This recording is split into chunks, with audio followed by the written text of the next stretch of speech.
আপনি কি কখনো একা ঘরে কারো উপস্থিতি অনুভব করেছেন? কোরআনে বলা আছে জিনদের কথা, কিন্তু তারা কি আসলেই আমাদের চোখের সামনে আসতে পারে? আজ আমরা জানব কোরআনের আলোকে জিনদের সম্পর্কে 5টি অজানা রহস্য।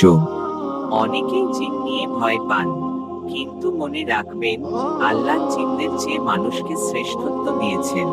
পবিত্র কোরআনের সূরা জিনে আল্লাহ বলেছেন, তাদের মধ্যে যেমন ভালো আছে, তেমনি খারাপও আছে।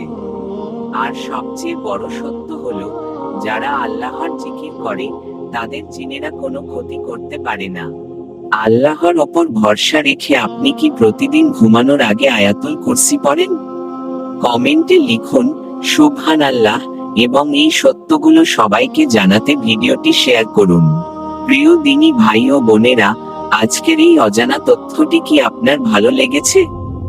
এমন আরো সত্য ও রহস্যময় ইসলামিক তথ্য জানতে চাইলে আমাদের চ্যানেলটিকে সাবস্ক্রাইব করে রাখুন। আর ফেসবুক ও টিকটকে আমাদের সাথেই থাকুন। আপনার একটি শেয়ার হতে পারে দিনের দাওয়াতের একটি বড় মাধ্যম। ইনশাআল্লাহ, দেখা হবে আগামী ভিডিওতে। ততক্ষণ পর্যন্ত আল্লাহর রহমতে সুস্থ থাকুন, ভালো থাকুন। আল্লাহ হাফেজ।